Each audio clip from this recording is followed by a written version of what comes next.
Hey, Gio. Yo. Oh, hi. Hi, hello there. Peace. What's up? All right. I'm just trying to work out.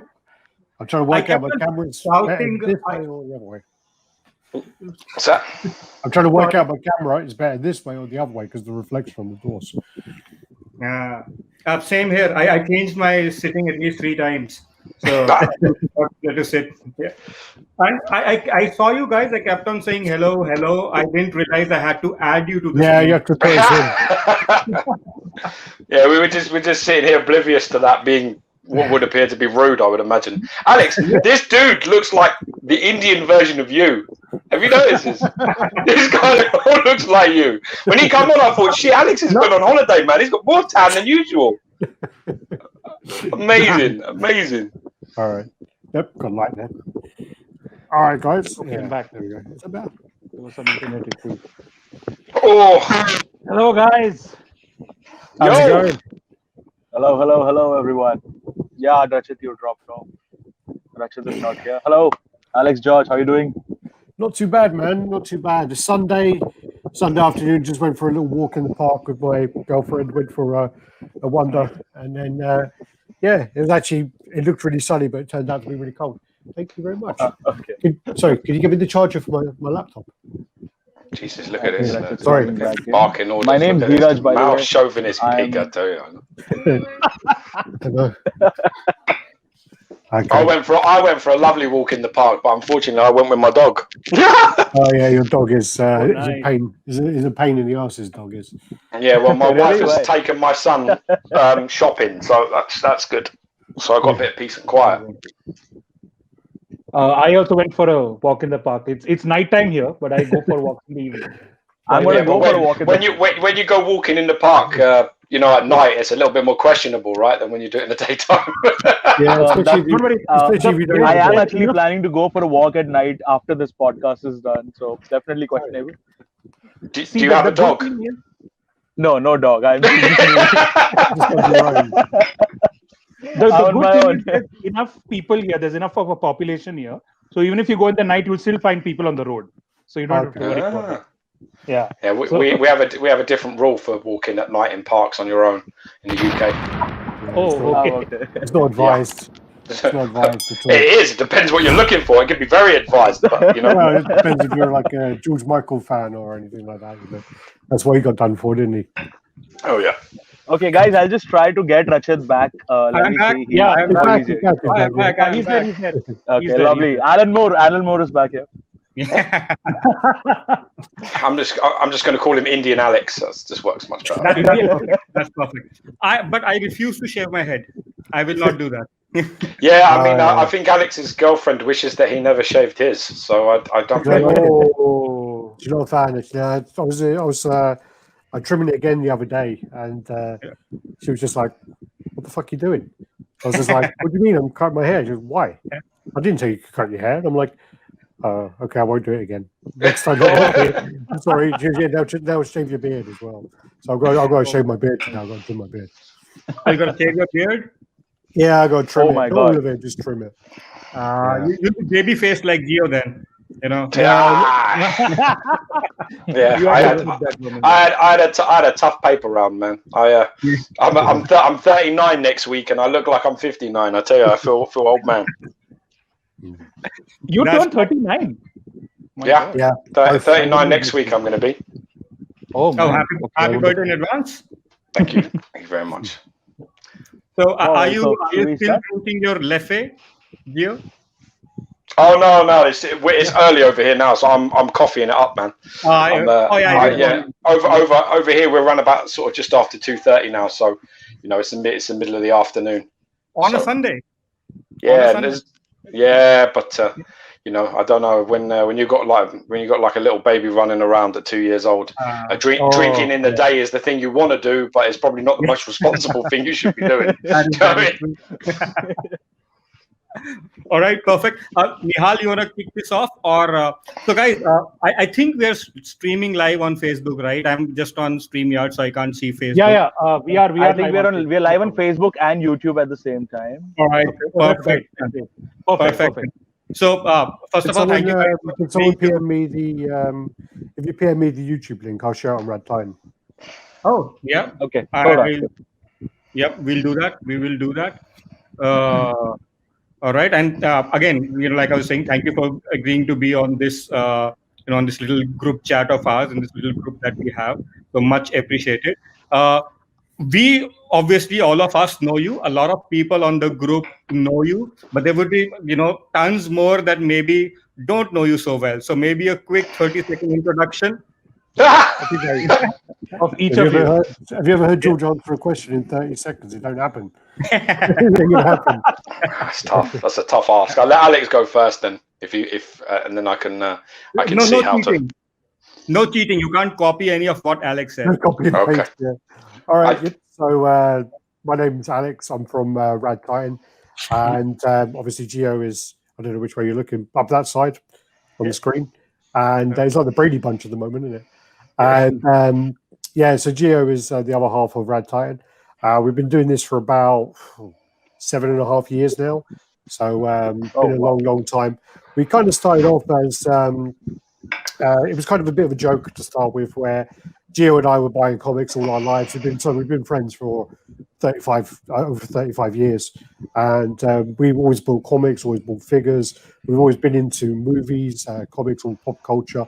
And literally, about 7.5 years ago, we started buying a couple of statues. We had a few smaller pieces before, but we just made a jump into a couple of 1/6 scale pieces. What happened was I told Geo I'd make a little video for him, I'd send it across. And at the time, Geo wasn't on Facebook, he wasn't on any social media, so I couldn't really send anything more than a 30-second clip to him. So what I did was I did these videos. They were a bit of a joke. I put on a really bad accent, like an American accent, and it was meant to be like, this is great, this is perfect, here's the piece, whatever. And then I had to upload them to YouTube for Geo to view them. And it was meant to just be between the two of us. We did 3 of those and kind of forgot about them. Just literally left them there. Then about 3-4 months ago, went past, and Geo got a piece. So he got the Thanos by Bowen. And when he got that, I said to him, your turn. You need to do the same now. You need to do this joke and carry it on.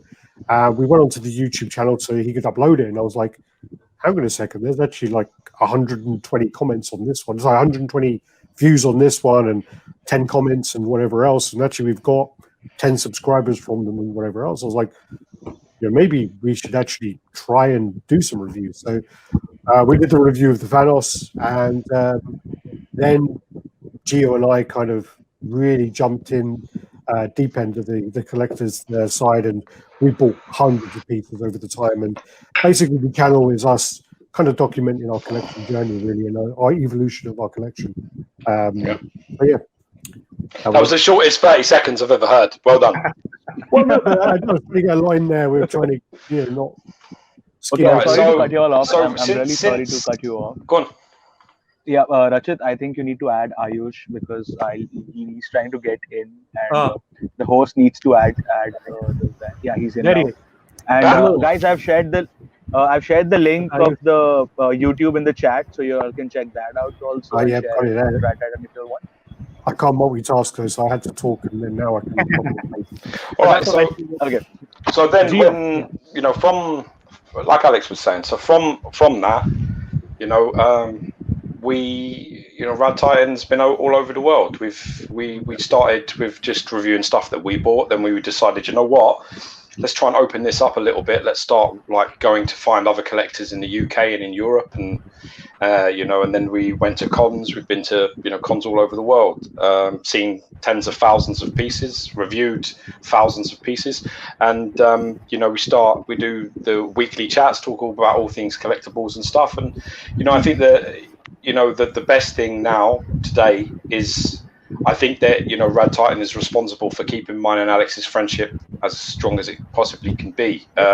I'm seeing him on Tuesday. My son is being babysat for the entire day by my in-laws, so I can spend the day with him doing reviews and catching up.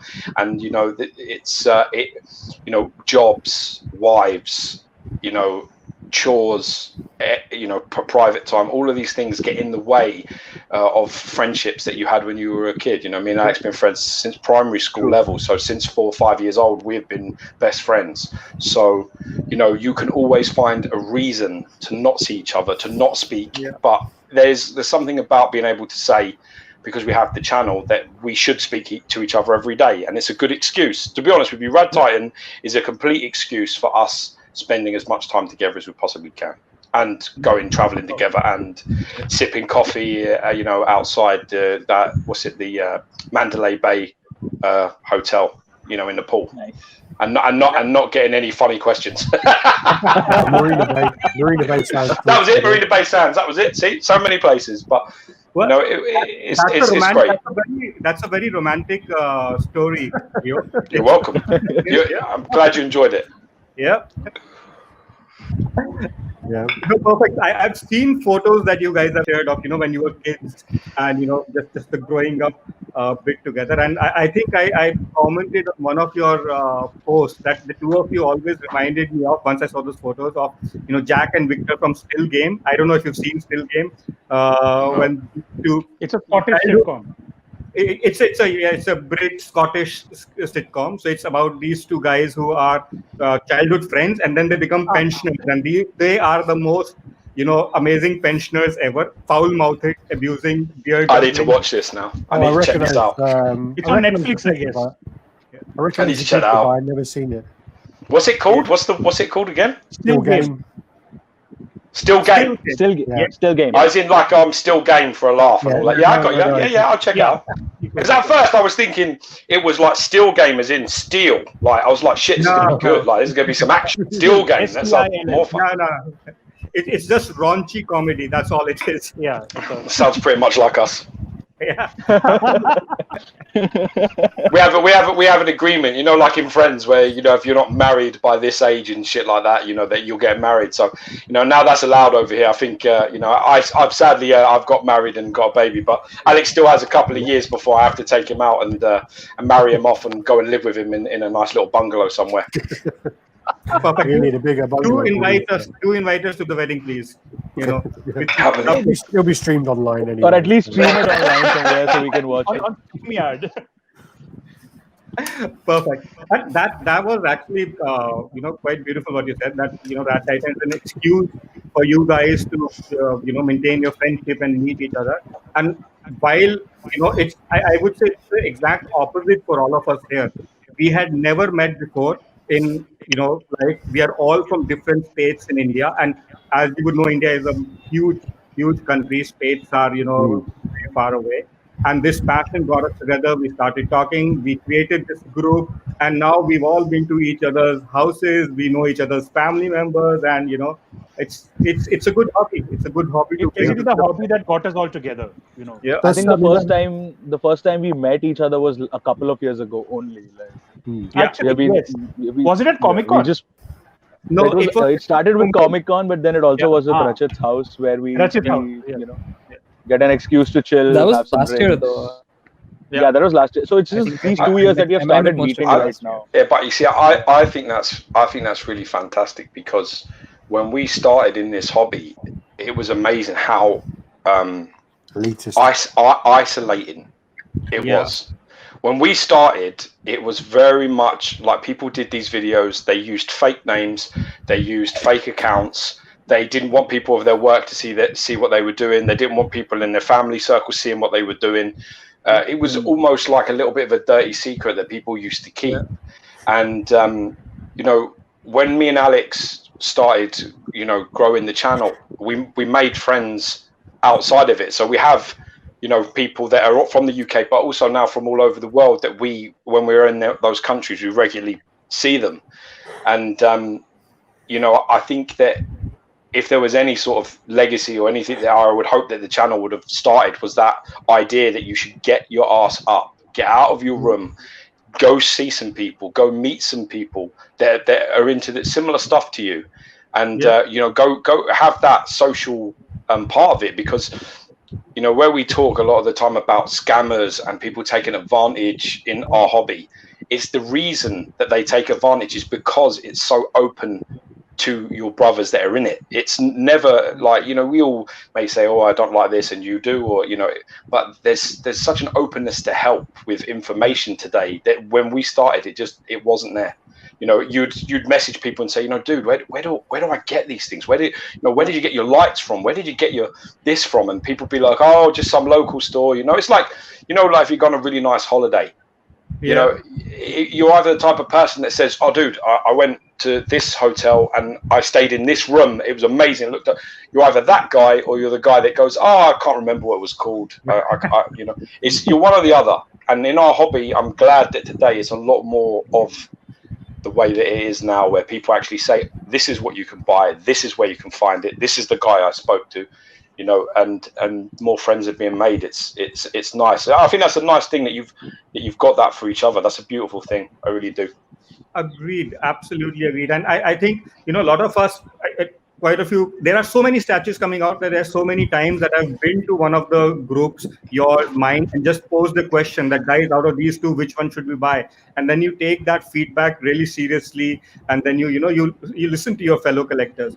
India, however, is still a few years behind when it comes to the scene. So we are still in that stage where we're coming out of it being taboo and it being something that, you know, family and friends make fun of, that you're an old man with a white beard, and you know, you're at the other wrong side of 40 and you're collecting toys.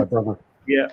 So, you know what you should remind them of? You know, the last white bearded man that liked toys, you know who he was? Santa Claus.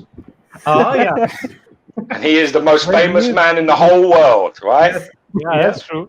The last white bearded man that was into toys and collected them and had a lot of people helping him. There you are. But I mean, to be honest with you as well, I think faith can be a little bit of that reason for you, can't it? It can be something to do with idols. I've heard this before. That's in Islam mostly, but it is. There's a little bit of idols there. We have had friends over here that have spoken to us about it before. But funny you should bring that up though, Gio, because we have had issues where an action figure customizer from India wanted to make action figures based off of the deities in Indian mythology. And someone really took offense, saying that, okay, I will not have my gods made in plastic, but I don't mind them being made in statue or polystone or polyresin. And I'm like, okay, that is stupid. But there's also, apparently, Mel Gibson, one of the reasons why you won't see like a Braveheart statue or a Mad Max statue or these other statues of his likeness is because he's so religious that he doesn't want his representation in the statue form, because there is that in the Bible as well. I mean, I was actually going. I mean, I do know that it's an Islam thing as well, but it depends how far back you want to go. But some of the more early pagan Christianity is the same about worshipping idols and things like that. So you know, we have had before, you know, people we've spoken to that are the same.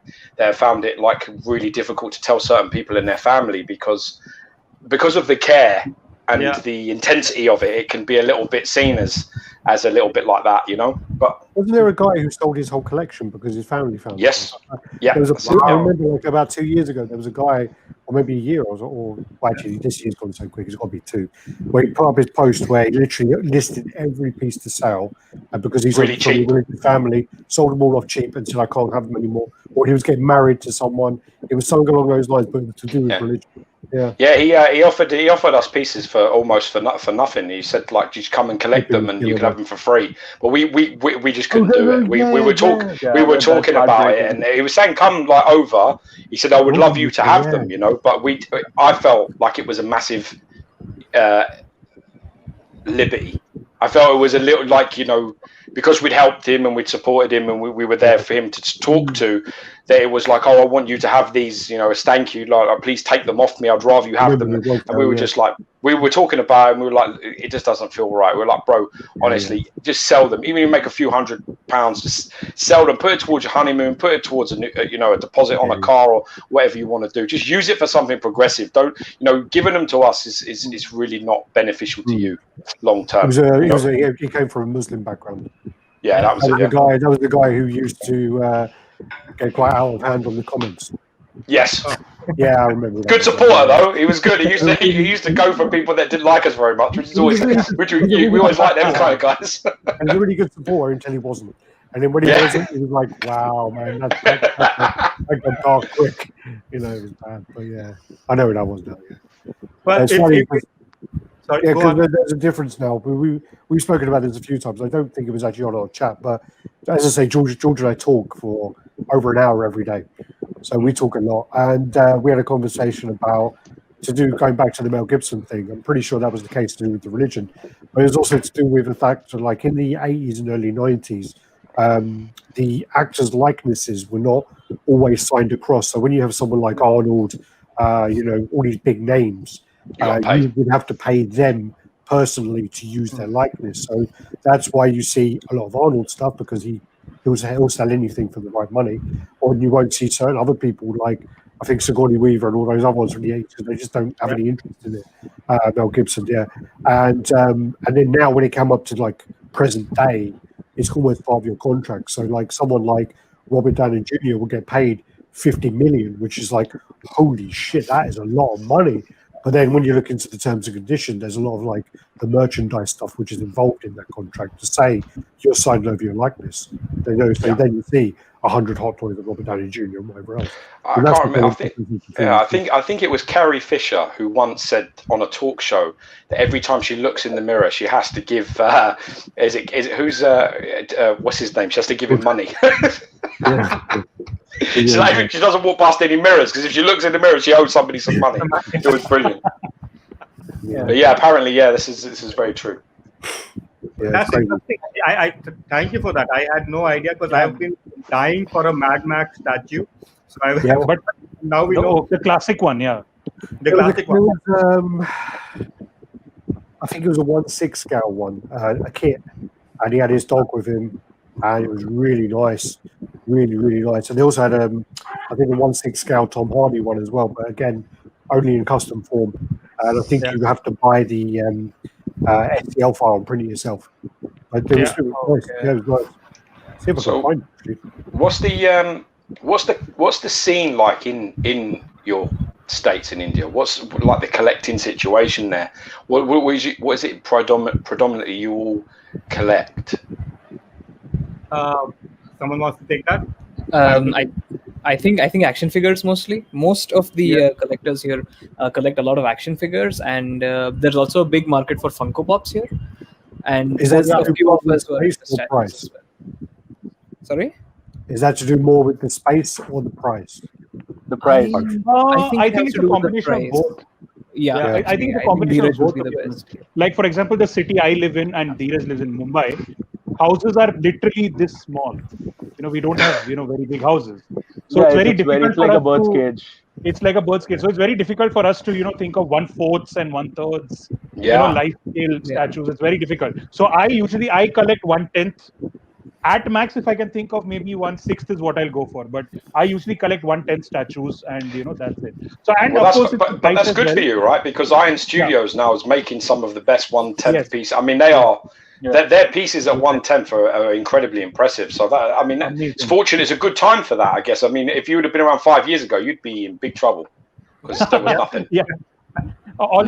Back then it was just Kotobukiya. I'm not even sure if Kotobukiya did. I guess. That was only I mean, I don't know how small they went to back then, 5 or so years ago. I remember it being a lot of like 1/6 all the time.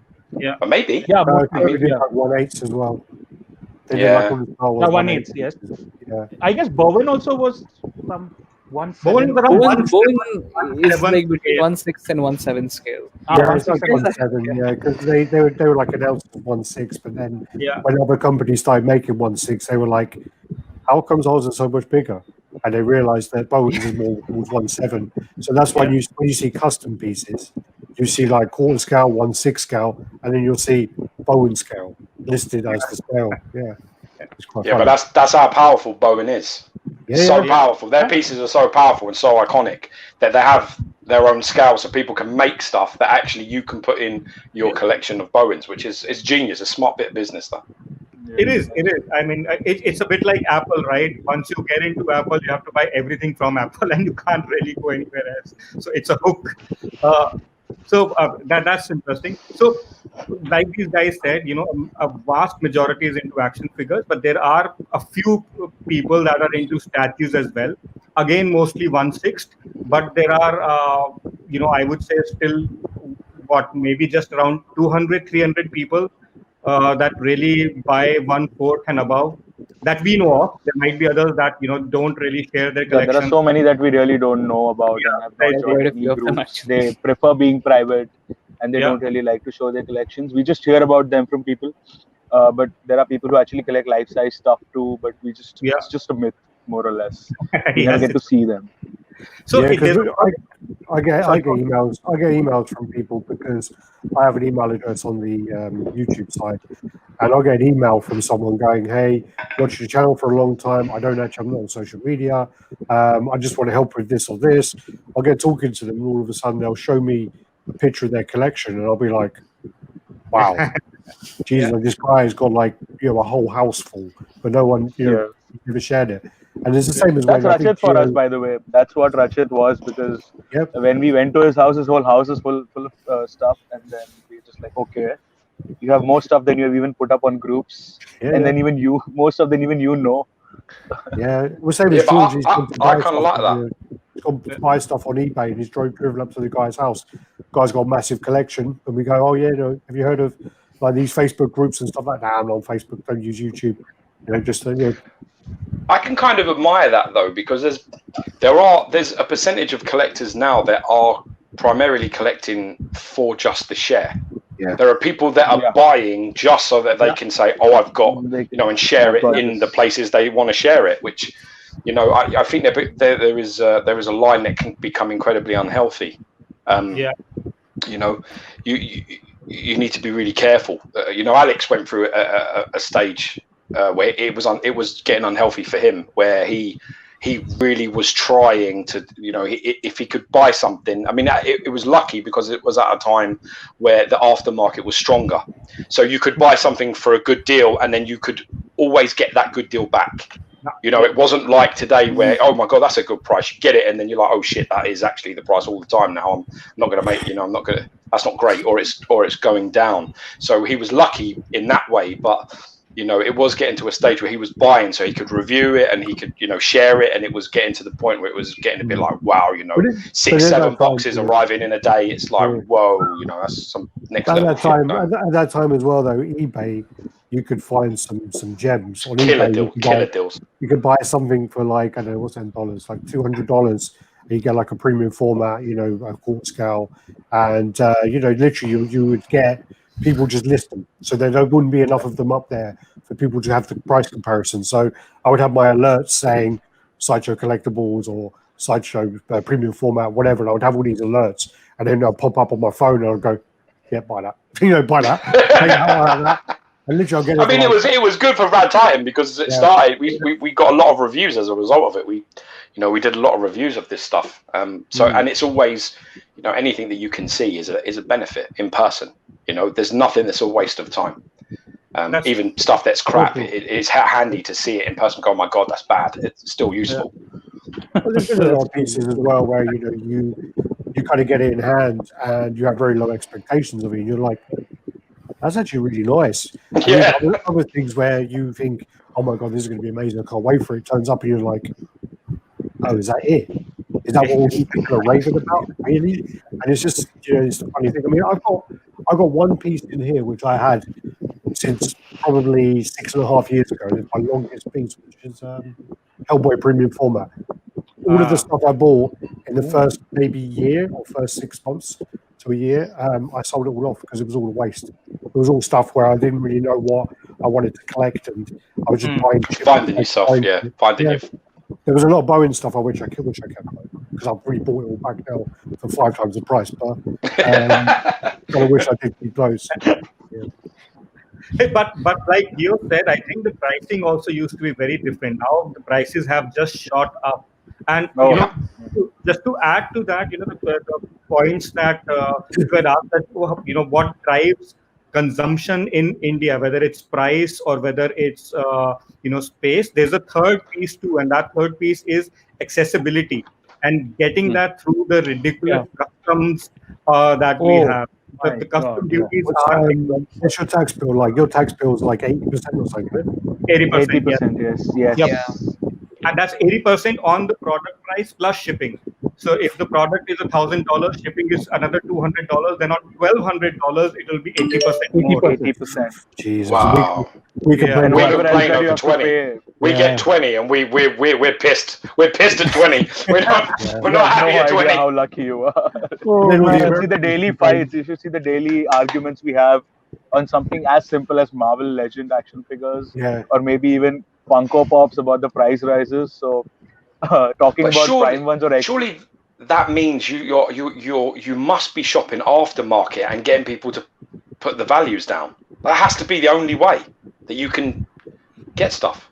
Yes, in a way, More or yes. less. That is Because that would be it, wouldn't it? The only way would be to buy off a friend in the collectors groups and say, listen, for Christ's sake, put it at like $100. You know? Yeah. That's exactly it. what you that's it. That stopped working now because the custom people have become smarter. They know now they have a better idea of how much something costs, and they do a barcode scanning also. So if it's a licensed piece and it has a barcode, they will scan it. They'll check eBay prices, and that fucks up us even more because eBay wow. Because they'll pick the highest eBay prices. They won't even pick the lowest. What's up with your place? Why can't people just be like lazy like they are here? Like be over here, they're just throwing them over their shoulder, like you know. That kind of used to happen before, I guess. I think it used to happen before, but lately it hasn't. They've become much stricter lately. They've become very I work with a pop culture brand where we make all of these accessible, and we deal in all of these collectibles. So dealing with them is even worse when it comes to custom officials. Like they will hound you even if it's a statue. But so I'll tell you a recent incident. There was a statue that we were getting. I think it was one of those Diamond Select toys, but it's a statue, right? So if they see a box which has toys on it, they will still consider it toys and not a collectible. So they will charge the custom duty according to it being a toy and not a collectible, which is differently categorized. So they just don't want you to be happy. They just want to take all the... They're like, I can't let this guy go. I need to get some money out of him somewhere. Hey, who's this Ratchet guy? Fuck him. He's not having this. He's gonna have a shit day. Let's just no 80%. Oh, I have. Wow, that's. Dude, we also have jokes like these where we have jokes like these, where we like, okay, maybe he had a fight with his wife in the morning or at night, and he's taking it all out on us. Or he could be looking at it and saying, "Hey, I can't afford this stuff. How the hell can these guys afford this stuff?" And that's it. Fucking up at 80%.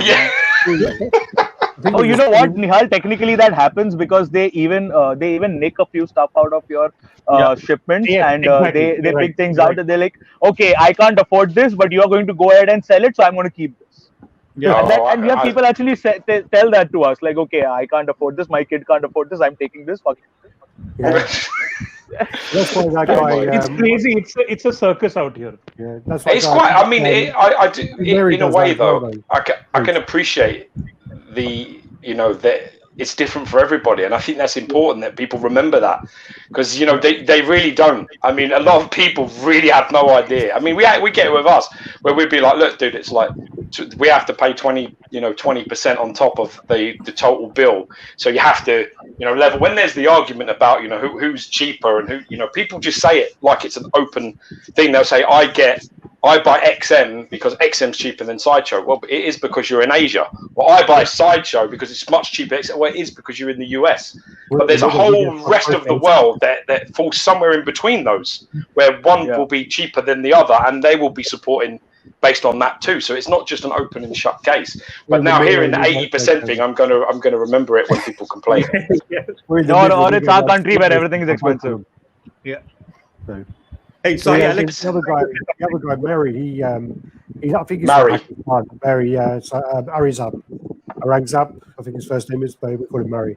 Yeah, Aurangzeb is here. Yes. He's from Pakistan, and he said what he does is he just basically has all his stuff, stockpiles it in Singapore, and then it's cheaper for him to fly across, pick it up, and come back.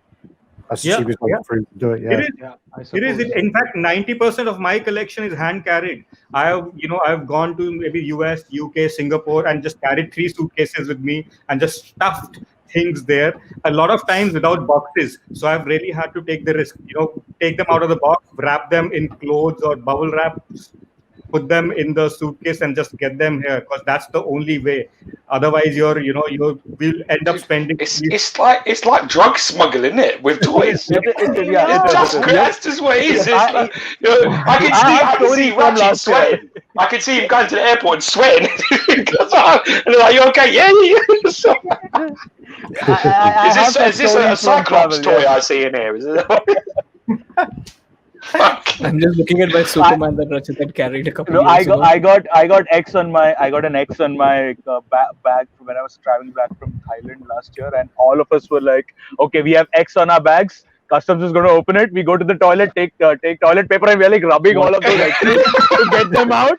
We're like, "Okay, we'll try as much as we can." Me and Alex were coming back from somewhere. I can't remember where it was, and I had loads of porn in my case, and they tried to stop us. I ran. I fucking ran. I was like, "You ain't opening this." No. Well, it was literally I got someone on stopped. Facebook. I got stopped with Justin. Narcos. Me and this Irish Someone on guy, Facebook is saying Narcos. What's that? I got stopped being Justin, and then they're like, "Are you with anyone else?" And I was like, and then George just goes, his shoulder over his shoulder. He's like fucking like a grandma walking, speed walking. I was. A power walking like that. Listen, there's stuff in that case that is not explainable. You understand me? So if it was, I'd have just opened it. Yeah, I'd have been like, "Yeah, that's fine." But there's no way. I was like, "Shit!" I saw them two get collared. I was just like speed walking, pretending I didn't know them. I was just thinking, now I can't get out of my head that's probably with you lot, with your figures and your Funko Pops. That's you lot running through the airport. I just think that's brilliant.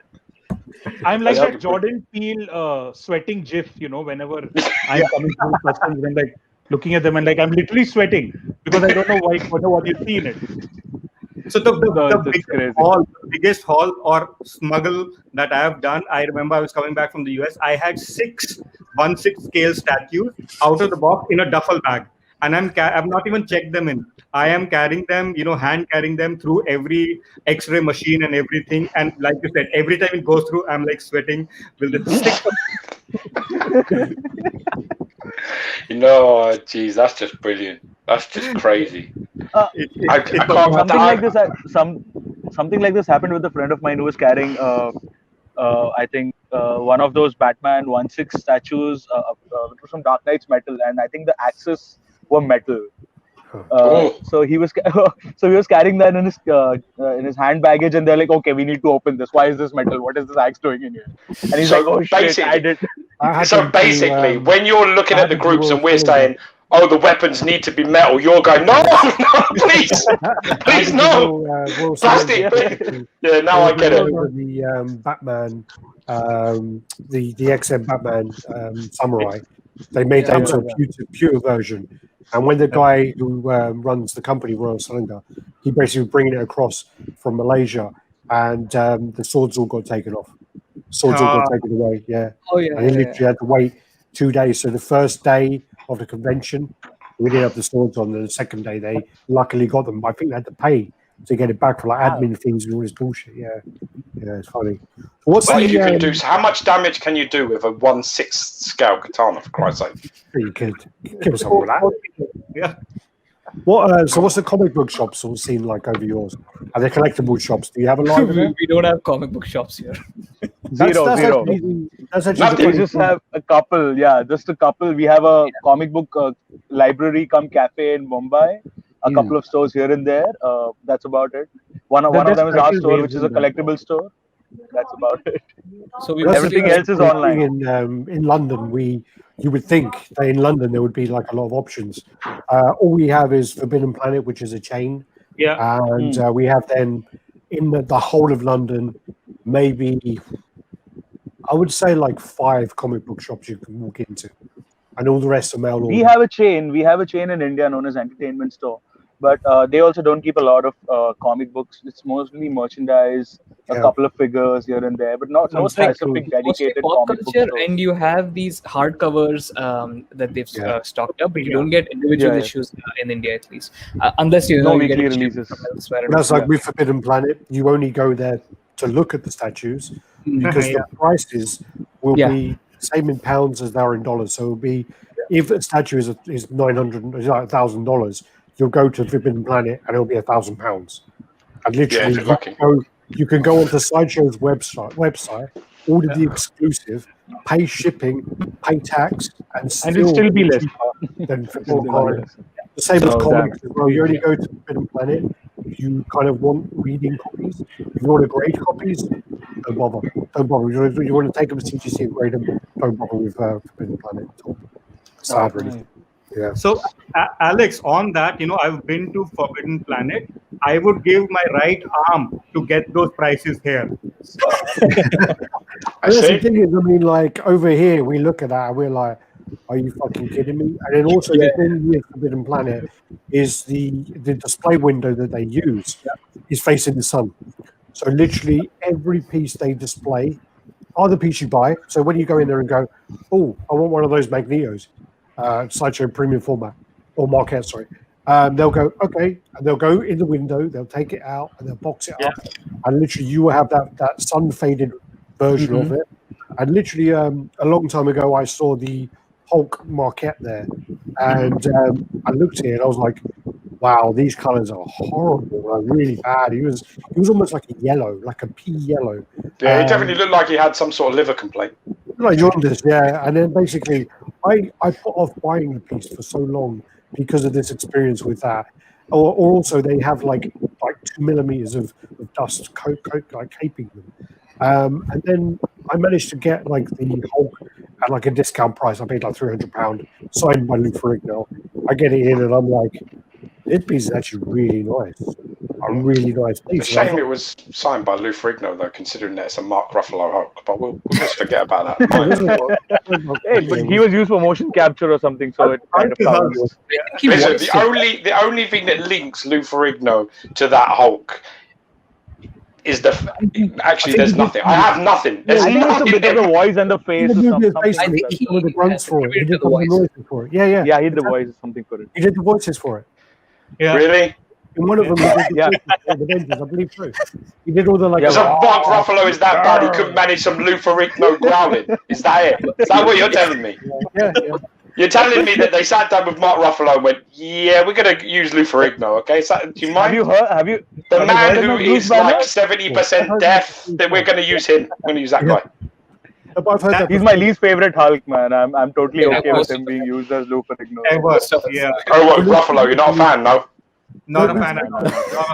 No. I'd have to agree. It's not an over Ruffalo any day. I've got to be honest. It would definitely be my worst Hulk as well. I'd probably take Eric Banner over him as well. Yeah, I need to watch that one. Yeah, exactly. I agree. Eric Bana also over him. Totally. Yeah, Hulk's design from Norton's movie, actually. Hulk's design from Norton's movie, which was just fantastic. Yeah, Edward Norton would definitely be your choice. Yeah. And to be honest with you, if he wasn't so bloody difficult, he would still be the Hulk today. But he's just too difficult to work with. He changes scripts. He wants a producer credit all the time. He makes things really, really difficult. He demands things left in. He's very, very hard to work with. I've heard so many stories about him. The one he was in, he took over as director, I think. Yes. Yeah. But probably because the director that was originally working wanted to kill himself from working with Norton. So he was just probably like, I have to get out of this. I can't work with this guy, because there's stories about him actually coming in the morning, Eric and Norton, and basically like walking into the director, and saying, what the fuck? Why is this line gone? What is, who wrote this, and why is this changed? Or, you need to add this. And he would just despair, this guy, and was like, I really can't work with this guy. And it's not, sadly, it's a theme that's going on. Apparently with American History X, which he did, he almost, I think he wrote almost 80% of that film. He came on as the actor, but he like took over so much of it. And when they're hits, it's okay. But when they don't do so well, then people start to ask questions, you know? It's a bit like Ole Gunnar Solskjaer managing Man United. When he wins, it's fine. But the second there's any sort of problems, it's like, how has this guy got the job? That's usually what everyone sort of thinks. So, I don't know. I really liked him. I liked him as Hulk. I liked him as Banner. I thought he was very good as Banner. It's very, because you don't want to see, really, for us guys, you don't want to see Banner much. You'd like, so he has to be great. If he's weak, you'd just like quickly change, for Christ's sake. I can't watch any more of you. And I think he really did that way. You actually liked him on screen. You could feel his vulnerability, and that he was, because that's what when you watch the cartoons and the comics and things, Banner was always an unstable, weedy kind of character that you just were like, oh my God, any minute it's all going to go wrong. And I think he portrayed that best. I didn't get that with Eric Banner, and I certainly don't get it with Ruffalo, because he seems too controlled. Ruffalo just seems like he's got his shit under control too much. And I'm always angry. Banner, not just Banner, I think even how the MCU has treated Hulk. I'm not really a fan of how Hulk ended up and the whole trajectory. He became a Joker in Thor Ragnarok, and then at the Professor Hulk or whatever the name is towards the end of it. So not a fan really, but to each their own. I agree. They fucked up Hulk big time. I mean, I think I actually, George doesn't agree with me. I'm not a fan of Ragnarok. I think with Ragnarok they made Thor too stupid, and they make Hulk too stupid, and they just fought most. I love the director. He's actually an amazing director. He does What We Do in the Shadows, which is I think it's hilarious. I absolutely love that. But he with that film, I just feel that they made two characters too dumb, rather than it being just one for comedy relief. It was kind of like, all right, we're going to have him for comedy relief, and then the director was in there as well, which he's great. Korg, he's in there for comedy relief. There's just too much comedy relief. But what they did, you've already said this yourself. They took the Guardians blueprint and copied it for Thor. But by doing that, they sort of changed the character. Yeah, that's exactly it. They'd basically just gone, now you're not sort of serious and broody anymore. You're going to be an idiot, and that was hard for people to. And the same with the Hulk. It was a little bit hard to swallow. But the thing is, I'm blessed with a very, very good sense of humor. I laugh at almost everything. So I mean, my wife, you need a degree. You need a degree in humor and a few years of stand-up under your belt to get a chuckle out of her.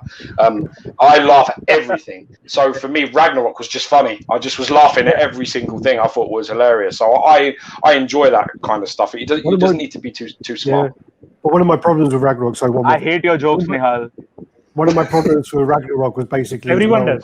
By seeing the way that they treated Thor in Ragnarok and the way that they turned the character, that then if they're going to make Ballad of Bay Ray Bill, it's going to be shit. After that, it's going to be shit. And that's one of my favorite Thor stories is when Bay Ray Bill comes in and he challenges him. I absolutely love that story. It's one of my favorites. And now, because of the way Ragnarok looked, that gave me the kind of idea that they're going to fuck up that film. If they ever look into this, they can't do it now. And that's one of the reasons as well. I guess I have a hate for it. Although I am waiting for Beta Ray Bill. That kind of brings me to question: are there? I don't know, but are there any good Beta Ray Bill statues? XM. Yeah, there's lots. XM's is nice, but I would personally, for yourselves, I would definitely look for Bowen's. Bowen's Beta Ray Bill was one of his best. It's one of his best pieces, and I believe it. I think it got into Alex's top 5. We did a video recently of the top 5 Bowen designs, our top 5 favorite Bowen design pieces, and I'm sure that Alex voted for Beta Ray Bill. I mean, it's a very nice piece. Very nice. Beta Ray Bill is an amazing character. I love his introduction. I think it's one of my favorite introductions of a character into a comic. XM Studios one is really good because the switch outs make it totally different. But it's big. I think it's like 27 inches tall, isn't it? Yeah.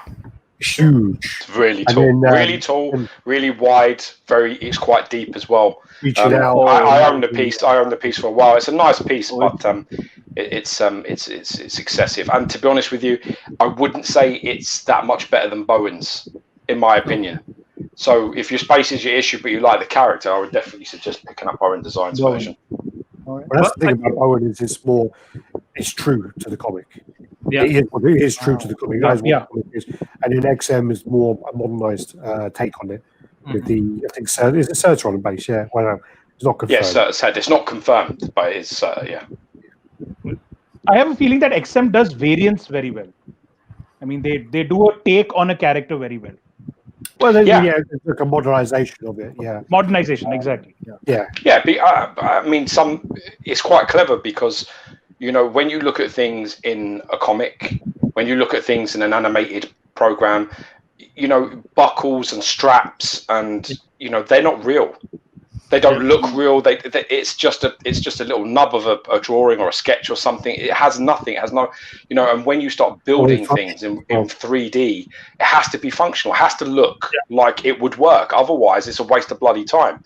And that's the one thing that XM really get. They can turn armor, sort of like almost Kevlar-like clothing and battle stuff that you would, that the Punisher, if he was a real guy, what he would wear. That's how they sort of, I think, how they see things. I think they think, right, if this guy was real, what would these straps, what would these buckles, what would they look like? It's like Cable. It's exactly the same how they did that. He's got, the way he has all his pouches and buckles and belts and straps. It has realism to it, which in the comics it just doesn't have. So I think one of the big factors as well is when you look at things like Bowen, I think it works for Bowen because of the scale of it. So because of the 1/7 scale, you can take it right out of the comic book, and it doesn't need to be as like textured, as detailed as such. I mean, some of it's great, but then when you go up to a quarter scale big piece, you're going to need to add texture on the jeans or the side or whatever. If you were to go directly out of a comic book and make it quarter scale, it is just going to look toy-like. If you took Galactus, the way he looked, and made it into like the Sideshow market, I like that piece. George doesn't, but I think the modernization of it really, really works well. Oh yeah, that part of it's really good. That part of it's really good. And use the colors from the comic. It looked like a man wearing pajamas and a stupid hat. It wouldn't work. I've got to ask you guys then. So if let's say, for example, I'm coming over to your house, I'm going to come over and have some dinner with your family, and I'm going to bring you any statue or any piece that you wanted. What would be your pieces that you would want me to bring to you?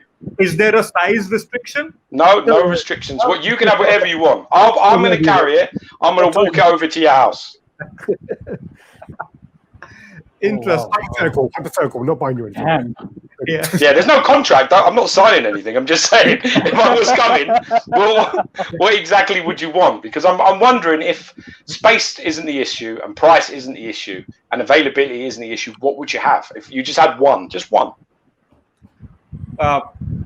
Ayush, you want to go first? I will take 30 seconds. I think the very first ones that pop up to me would be the Prime 1 Studio Jason Fabok releases. So maybe I'd go for the Batman because he's my one favorite. With the cape up in the air. He's landed. Yeah. Like he's my favorite artist. So and I have his Detective 1000 variant cover of his. So I'm a huge fan. So that's the first thing that pops up to mind. Good. Well, that's probably a good start. What about something that's already been released? Because that could be released to be a production nightmare. That cape could lean, and that cape could be fucked. So but don't spoil his dream. He just had a dream. Leave the man with his dream. Realism coming. That was the first thing that came to his mind. You were like, "Yeah, that's gonna fall over. That's fine. Don't worry about that. Pick something else." Yeah. Okay. Something that's already out. Something that's already out. Yeah, because there's always. Listen, you hold firm. Don't let him bully you. Yeah, this is your chat. You remember that. You said Jason Fabok. You said it. It was a really romanticized story about how you love his stuff and what you have. You stick to your ground. Don't let him bully you. All over those cornflakes. You listen, God. I'm not letting you bully Ayush. You can forget it. You're not having that. Dheeraj, over to you. Your selection has been fucked off. We don't care about your Fabok. We never did. I mean, Rachit, how coincidental? Sorry, Rachit, how coincidental it is that it's Ayush's selection and the subject of lean comes about. So we've always talking about patches that lean. So we've one of our admins. There are a couple of admins that have not been able to make it. So one of the admins, whenever he sees any dynamic pose, the first thing he'll say is it'll lean. The very first. I like that guy. Yeah. That's my kind of guy. That's a pissing on your cornflakes guy. I like that guy. In the UK, we don't have that issue about leaning because here the heat is kind of quite steady. Level. Over in India, you're going to have high levels of heat unless you've got aircon and climate control. So that's where you're going to get more lean. Over in Asia, as well with the humidity, any kind of jacket like on mixed media, Lobo, for example, I saw 3 or 4 Lobos in the Philippines. All of the jackets were flaky because the polyurethane in the humidity is flaked off. So you guys must have a huge factor about that in your country. Yeah, you want full sculpts and solid engineering, otherwise you're screwed. No, I have this hold on. Let me just clear this out. Yeah, those are great explanations, but don't give those admins that much credit. It's not because of the weather that they say; they just say it because of the pose. I just like it. I don't care. I don't care if it's realism or if there's any facts behind it. It's the sort of thing that your granddad is like. You know what I mean? You come rolling up with a Rolex watch.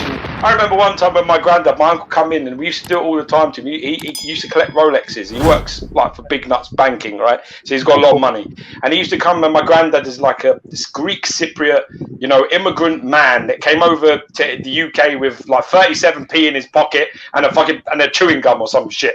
But anyway, so you stitch him up. We'd all sit there and we'd see the watch, and we'd be like, Paul, what's the time?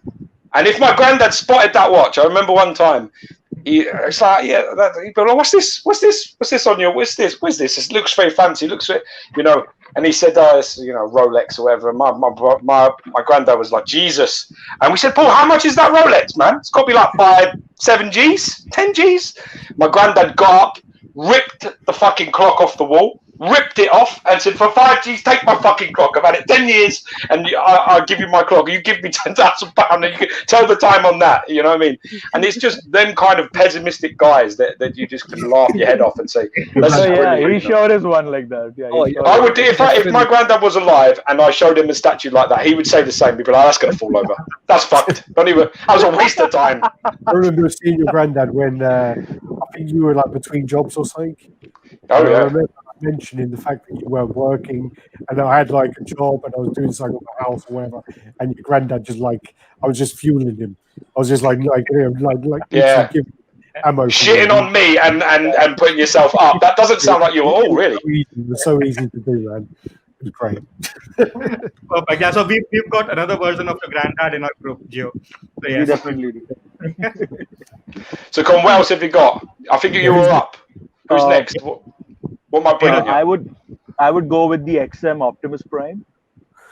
That's a good choice. Oh, beautiful. That I have my eyes on it for the longest time. Everything aside, DC, Marvel, everything aside. Whenever I see that XM Optimus Prime, I don't think of anything else. It's just such a presence. And if not, seen it in person a few times. It's incredibly impressive. It's incredibly impressive. The details, the paint on it, absolute beauty. The little truck that comes with him, that truck alone weighs like, it must weigh like 4 or 5 kilos. The truck alone is well heavy. I was talking to someone and I was standing in front of the statues. On and literally talking to him. I like to play around with stuff. So I just literally went out to the truck and I'm like, holy fuck, so I picked up on it. It's quite well heavy. But yeah. Oh, damn. Yeah. It's just that. Definitely that one there. It's beautiful. It's a good choice. It's a very What do you think of the new Nemesis Prime? I'm quite impressed by it actually. I mean, it's not too different, but I like the black has a tinge of blue in it. It has a slight tinge of blue when you see it in a proper robot mode. It's not that evident in the truck mode, but it's pretty evident in the robot mode. It has there's something about them classic colors for Optimus, though, in it, man. That fire red and then, I mean, when Prime 1 where they show these weird, you're just like, why, man? Movie version. It's like these guys you see driving around in a Ferrari and it's black. You're like, what the fuck's wrong with you? No, it's all you got a Ferrari. You pick black car. You know what I mean? I'm driving in my Volkswagen, like, you know what I mean? And I'm like, it's fucking black anyway. I wouldn't want it. It's black shit. I would want a red one. You're gonna have a Ferrari. You have a red Ferrari, right? If you're gonna have an Optimus Prime, you want that. You want that blue and that flames and all. That's what it's about. That's what it's about. And the matrix of leadership shining through. Oh, in that. And the and I love the fact that it's also got like one of the jetpacks as an add-on, right? Yeah. So that looks fantastic. Yes. I think I think it's just brilliant. Yeah. God, what you got? Ratchet, you can't hide forever, man. Come on, Indian Alex, what have you got? Got me on. Where you going? We got Nihal up here. Oh, Nihal, go if you're ready. Oh, he's got away with it again. He's lucky. He's had the longest time to think. Well, if there was only one statue that I could get, it's a bit of an old piece, but it's one of my personal favorites. The Sideshow Skeletor. I have it. Yeah. You have it. Yeah, I have it. Yeah. You just got it. Yeah. That's one piece. You'll be really upset with me because I have it. I have it like behind my display. It's like in the corner. It's like in the middle. Because it's like because it's 1/5 the scale does most of my stuff is quarter scale, so it's but I mean it's a very, very impressive piece. It's a beautiful piece. I love that. Out of the He-Man and Skeletor, I prefer the Skeletor, to be very honest. Oh, definitely. Both very nice. I think most of us do. Most of us prefer the Skeletor. It's a great It's a beautiful statue. I mean, and it comes with the alternate head, right? The yellow head. Yeah, it comes with the sort of comic the cartoon version, and then it has like the more realism skull. Yeah. I think, but that's a beautiful statue. Yeah. There's his head there, I think. There you are. There you are. Here you go. There's the realism head there. Oh yeah, that's it. Oh man. I think Siddharth Nair. I like this. Yeah. Siddharth has this. Yeah, this is I show the exclusive head on it because my wife is like, what's wrong with you? The head. That's the best head. I'm like, listen, I'd spent fucking 10 years watching the yellow guy with the good. That's who I'm. This doesn't mean it. It's nice, but that's not my Skeletor. It's a nice Skeletor, but you want the classic if you can have it. Yeah, true. Perfect. Ratchet. Ratchet to you. Over there. I'm here. So mine's, I'm going to stick with Batman again, like Ayush, but it's a statue that I've been lusting after for many, many years. It's the custom Alex Ross Car of the Bat, where he's, he's got. Alfred is looking at the. Alfred's holding his costume, the upper part of it, and he's holding the cowl and the cape. And he's like twisted. And he's got scars. He's looking in the mirror. Yeah, I know that. That's an iconic. That's an iconic custom. Did you know though? There's a new one coming. Yeah, there is. That's a new one. That's without Alfred. That's without Alfred. I think that's. I think Alfred is an add-on. I think. Yeah, Alfred is holding the cowl on the ear or something like that. Oh yeah. He's like cradling the cowl with the cowl. Yeah. So we have a review of that, right? We do. So one of our admins actually owns that. So lucky bastard. Scar of the Nihal and hopefully he'll sell it soon. Oh yeah, I've seen it in person. I've seen the. Yeah, we reviewed it also. We reviewed it also. So Gio, I might not ask you to get it. I'll just go and flick it off his house. So that's next time I'm in town, I'll happily go and turn up. And I'll ask him. I'll say, can I review it? I'm going to take it to Ratchet's house and review it if you don't mind. I'll put it in your pocket and just get it on. Yeah. Sorry, Alex, you were saying something. And Alfred is by a different studio, but I know there's another studio doing one. I'm pretty sure that the new Batman does come with an Alfred option. I'm pretty sure. The other studio Alfred is actually like him with his hands at the back, I think, or him holding something. And the one with the statue is the one where he's cradling the cowl. All right, so I might just have a chance. But if it was a licensed piece, then I will, most probably go for the X-Suit Batman from Prime One, the huge ass Batman. Yeah, that's a nice piece. Yeah. So that one I would probably go for just because it's so big and more Josh carrying it. Is that the new Josh Desi one? No, the one that's already been released. The one that goes with Iceman. Goes with Mr. Freeze. Yeah. Yeah, it's huge. Like the big bite. He's like bulky. He's like in some massive armor, and with all the frost eyes like base. Nice piece. I have a question for each of you. What's your favorite pieces from your respective collections?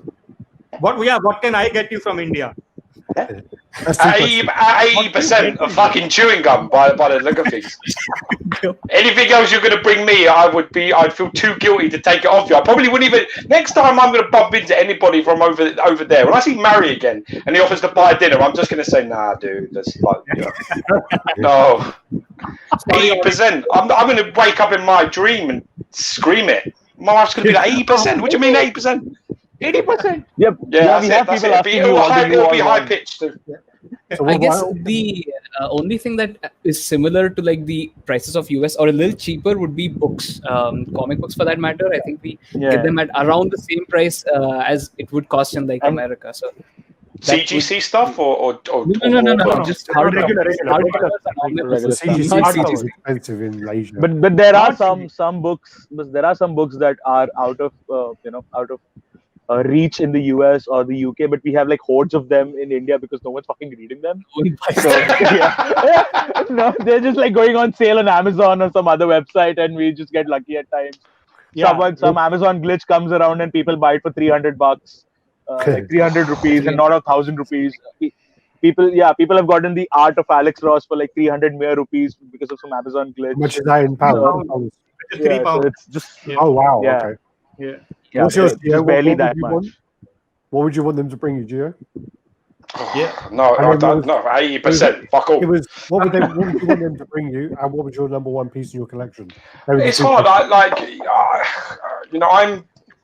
got into the stage in my collecting career, like my collecting now, where I want more personalized. I'm going a little bit differently now. So I'm picking up sculpts that I really like, and then I've got a guy in the UK that is a very talented painter, and I'm having him make my version. So I have a Thanos that I really like. I have the XM Studios Thanos that I had repainted, and I found a custom base for it. There was only 50 of them made in the world. I had a one of a kind head made for him, and all them sort of things. So mine would probably be that one. So. Oh yeah, look at that base, guys. So that's probably my favorite piece at the moment. I have him next to Doom. There. Oh, that one. But that Doom. Yeah, so that would probably be my favorite, but it has the most personalized on it. I've started to get into that. It's just naturally evolved into now me not being afraid, because I was really afraid when I started about customizing anything to make it less factory, because I was worried that if I ever wanted to sell it, people would be like, "Oh, it's not factory. It's not it's not the original way." But I've got to the point now where I'm just like, you know what? If the sculpt is what I need it to be, or that what I think is the raw essence of that character is right, then I can paint it in the suit colors I like or the style I like. And make it more for me. I'm getting to the point where I'm starting to care less about what other people may think and more about me enjoying my room to its most, not thinking about selling anything, because the aftermarket's got so bad. I actually now think, all of this shit's worthless to some degree. Let's just make them what I want them to be and enjoy them for me while I enjoy them. And if I was to fall on hard times, something bad was to happen, and I needed to get the funds. And I can't price these things because there's none of them. There's I have to just do the best I can. So but I've got past the fear, I think, and I'm just trying to make it more my own rather than factory stuff. Perfect. Yeah. And did you buy that Doom when it was like $300 or when it was $3,000? Look at my face. Do I look that smart? The thing is, it took me 7 years to get Doom.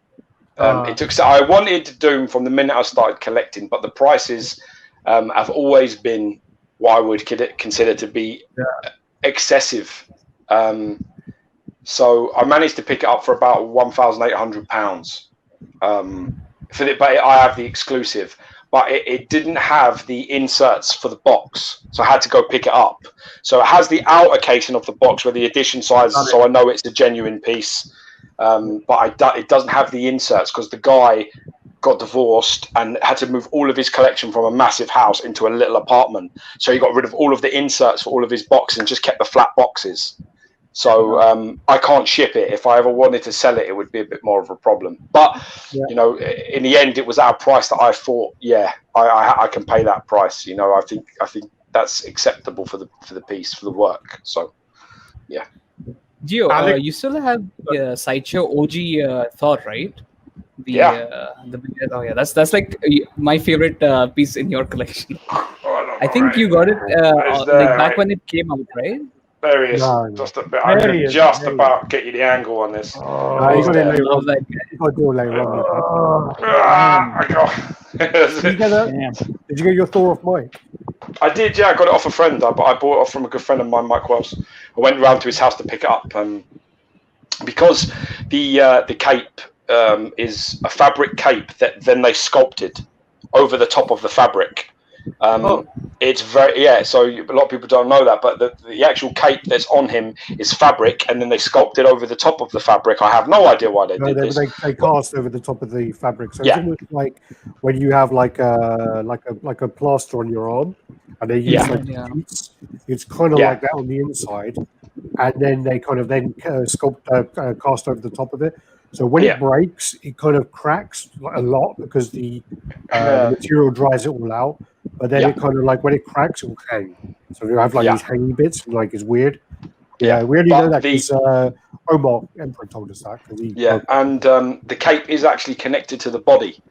So when you ship it, it's connected. You can't remove it and put it somewhere safe. It's on the body. So if it rocks and rattles around, it's not going to end well for you. So most of it was just one piece, right? The whole statue, except for maybe the head. It's the head and the hands. Actually, I think it's just the top hand. I don't think. Yeah, the top hand with the hammer. That's it. Yeah. All right. Over to you, Alex. What would your one piece be? Well, my favorite bit in my collection is probably the Promo Guyver. I love the piece. I mean, I was a huge fan of the anime when I was a kid. When Prime delivered it, I think they executed perfectly. I am a big fan of Wolverine. I'm a big fan of Silver Surfer. I'm a big fan of Robocop, and I don't feel like any of those have a perfect statue linked to them. And when I see the Guyver piece, I'm like, that's spot on. That's spot on for the character, and absolutely love it. Absolutely love it.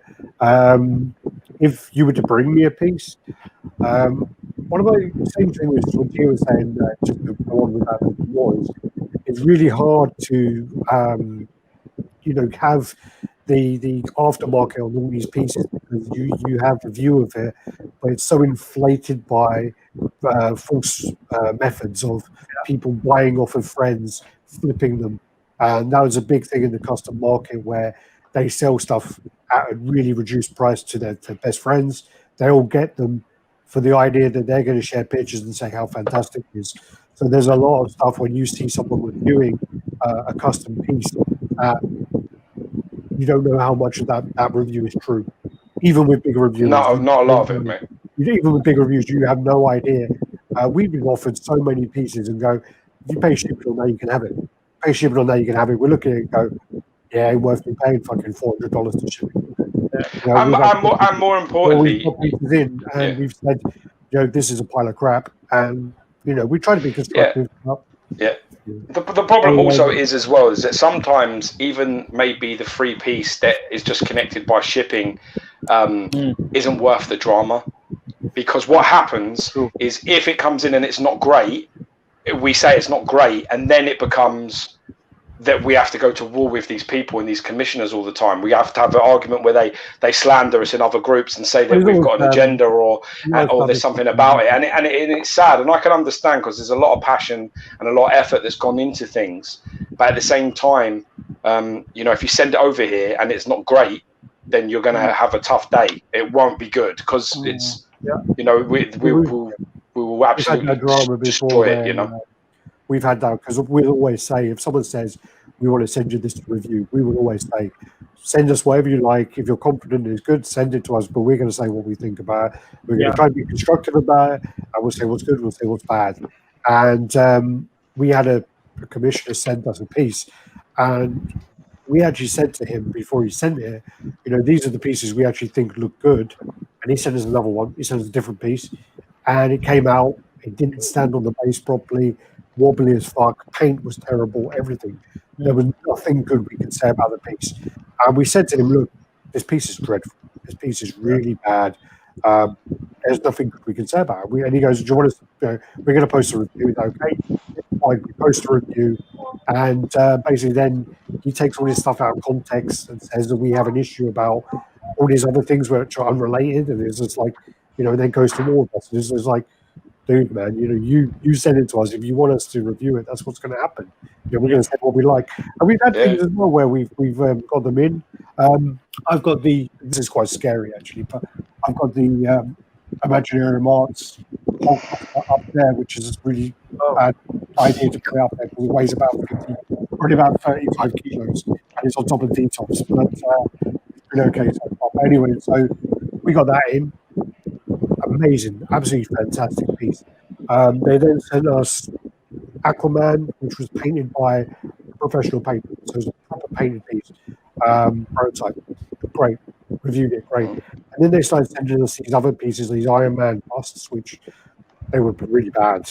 And so we say we like this, like that, whatever. As soon as they come, don't like that, don't like this, don't like the paint. Paints don't match on the white panels. They're all different shades of white. And then the guy literally then tries to throw us under the bus and say, he tried to say he paid for me to go to Singapore. He tried to say all this stuff which wasn't true. And, but you don't need to have the truth. The truth isn't important in our. You don't need. It's so easy to say a lie. It takes a second to just say something that's untrue, and then the poor guy at the other end has to show you all the screenshots, all the bank statements, all the other things, all the conversation screenshots, and it's just a lot of effort on the other person to try and back someone up that can just easily say, "Oh well," and that's what's hard about it. There's a guy in the community, and he's like a ticking time bomb. He's like, I swear he's bipolar. But anyway, he's a ticking time bomb. And what he'll do is every 6 months, he'll explode. And literally he'll go, this person's a scammer. This person this person this person this. And show select screenshots. Show this and this and make this person look like a scammer. He's got a lot of friends. And then the people go, oh my God, whoa. And then what will happen is he's done the damage to this person or this commissioner or this company. And then he'll go, oh, sorry, I was wrong. And expect everything to be okay. It's like when you're like a child. And he does it all over again. Yeah, when you're in the playground and you're like it's a child, 10 years old, and you have a fight, someone punches you, you punch them, you go to the headmaster and say sorry and shake hands, you shake hands, and then as a kid, it's all okay after that, isn't it? You're like, oh, okay, we shook hands, we're fine now. But as an adult, that doesn't work. You've already done because you've wrecked them people. And he's done it at least 4 times in the community. Wow. He goes away and he does it every 6 months, and he makes a massive explosion when he does it, and then he fucks off, comes back, and he wonders. This guy wonders why I won't accept his friend request. Yep. he's upset with me. He basically he wouldn't let me post it. I put a post in his group, and he wouldn't okay it. And that's fine. And he was just basically like, "You won't accept my friend request," and so I won't. I was like, "Look, I can't have people that are so unstable like that." I talk that I show pictures of my family. With my friends requesting things. I show my son. I show other stuff. My private life. I can't have somebody that crazy in that area because that's a no-go area, man. If you go over, if you lose it on something personal with me, it's just not. You got to try and keep people. That as best as you can. You should try and keep relatively sane people in your circle if you can do it, rather than people that are one bad morning away from ruining your fucking life, which is. He just sounds like the start of Killing Joke. Just literally go like that. It just goes bang, he's gone. And I don't have time for him anymore. Then so going back to the question of what would I want you to bring me? Even though I've just said all that, I'm going by pictures, not even by comments, but by pictures. I love the Wolverine versus Wendigo Custom. I think that piece looks absolutely amazing. It looks like one of my, just by going by pictures. And also, I have a few trusted friends who went to a collector's house. So Mike Johnny, I think Andy as well, and a couple of went to Dio's house. He's got one, and then they all told me they go, "This piece is next level shit," you know. And I trust their view on it. So with that one, it would be that from not seeing it in person. If it was a licensed piece, I'd probably go back to a piece I've got rid of, which I do regret a little bit, which is Conan Fury of the Beast exclusive. I'll go with the brown one. Brown one. Yeah. I got rid of that one and regretted it a bit, but I love the piece. Absolutely love the piece. Troy McDavid. All right. If you're gonna take the 80% and bankrupt these poor bastards, right? Bring me an XM Moon Knight that I actually got rid of and I shouldn't have done. I'm kind of missing that piece. I wish I'd have had that back. Oh, XM Moon Knight. Wow. Yeah, I stupidly traded that for some bird shit man anti-venom from Prime 1 that was it probably is the worst decision, honestly. Oh, that's a bad statue. I don't like that statue. Yeah. Oh, George, You're not wrong. That's the problem. Yeah. Next time we're going to do top 5 regrets then, yeah? Yeah. Do that for next chat, yeah. Spoiler. I think I remember watching the review for the Moon Knight by you guys back when it came out. I think I remember that. Yeah. That's a good statue. Really good statue. Yeah. We did review it, and then stupidly, I don't know. I think George was a bit. I think he was distracted by the fact that George had a pre-order for XM Scorpion, and he basically made a big deal about it. Had a little hissy fit. He didn't want it anymore, and I said to him, "All right, don't worry. I'll get you. I'll get the Moon Knight one, and we'll just swap pre-orders around, and I'll deal with it later." So I think I got you the Moon Knight one. Yeah, that's right. Gave it for the pre-order, and then I kept Scorpion thinking, when Scorpion comes in, I love Spider-Man, so all right, it's no big deal for me. We unboxed them on the same day, and I think when I unboxed Scorpion, everyone in the room was like on their phone looking up to buy the Scorpion, contacting these retailers, going, "Have you got one? Have you got one? Have you got one?" and trying to get one straight away. And then George was a bit like, "Fuck." And then we unboxed Moon. And then I made a worse decision. I made a bad one, and I compounded the issue by making an even worse decision. But I don't forgive you, because you were there, and you were impartial. You should have pulled me aside, and you should have said to me, "Dude, what the fuck? Don't trade that. Don't trade that." But you didn't. I was there. I was in the corner happy with my Scorpion statue. I don't give a fuck about you. He was waiting to make fun of you, Gio. He was just waiting to make fun of you. So that was a bad day. That was a really bad day. Both Caleb sculpts as well, weren't they? They are both Caleb Nifson, yeah. They are both great pieces. Really nice. Perfect. One day I may get it back. One day, maybe not, but one day. I think that basically go up in value a lot. But the TV show comes. How much does it go for right now? Has it increased in price? The Moon Knight? I saw the last one went on bids was about £1,000. Okay, that's not so bad. That's all right. Yeah, the problem is I paid like retail for mine, and that's an issue. When you've paid a certain price for yours and you've had it in your persons, paying double or just over, just under double for it again is kind of like, it's a very hard pill to swallow. That very, very difficult to accept that. So when you make these mistakes, they are quite costly, and I think that might be out of my reach now. I think I don't think I'll ever see it for the price that I'll be willing to pay again. So, in short, I fucked that up. That was a bad day in the office. So if you have one over there, you come across one, fancy driving over to my house, by all means, bring it. We'll get it for you. So it's just £1,000 plus 80%. That's what I mean. 80%. Oh man! When you say that out loud, it's hard, isn't it? I literally feel that in the back of my eye. It's almost like, that scene in Inner Space, where the little spaceship's on his eye and he's like twitching. Twitching when you say 80%, and then when it sinks in, I can feel the pain when he shoots a spear in his eye. Like, 80%. Yeah. I think a spear to the eye. I think a spear to the back of the eye would be better than an 80% bill. In Brazil, it's 100% plus fees. Yeah. Wow. Yeah. It is. Brazil. It is. Yeah. And it's 100%. Also, if you don't value it, or if you value it and they disagree with the same thing, they go on eBay, and if they've got one on there for like $3,000, you have to pay the fees on $3,000, and they fine you for lying on your paperwork. Yeah, something similar happened, I think.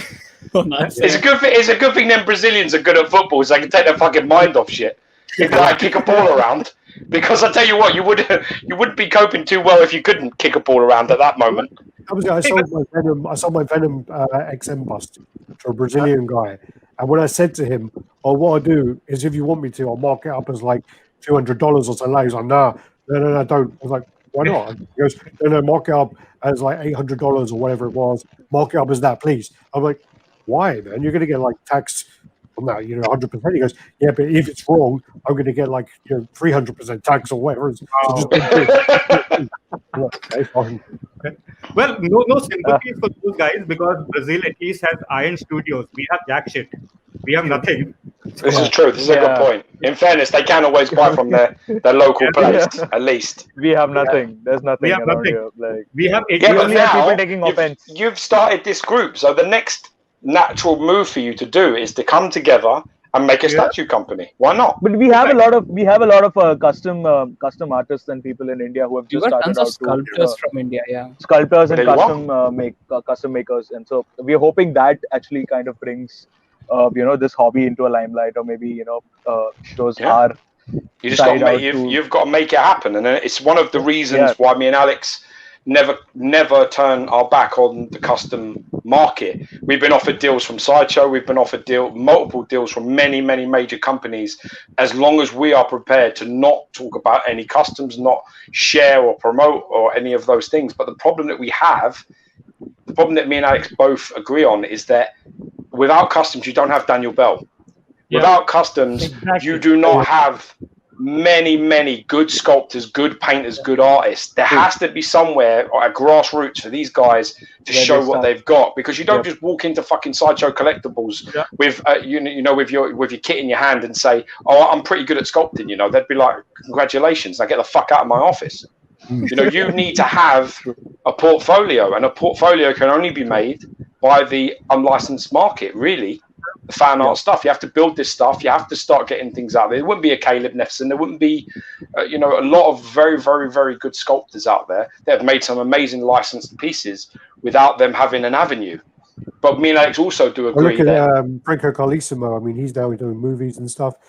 He's got licensed deals now as well. So, again, he made all his stuff doing customs, and he's done great jobs doing customs. So exactly, he's a fantastic artist. That the world would be a poorer place in our community without his work. So you can't, if you shut them avenues down, like the major companies want. See, they say these things with one breath.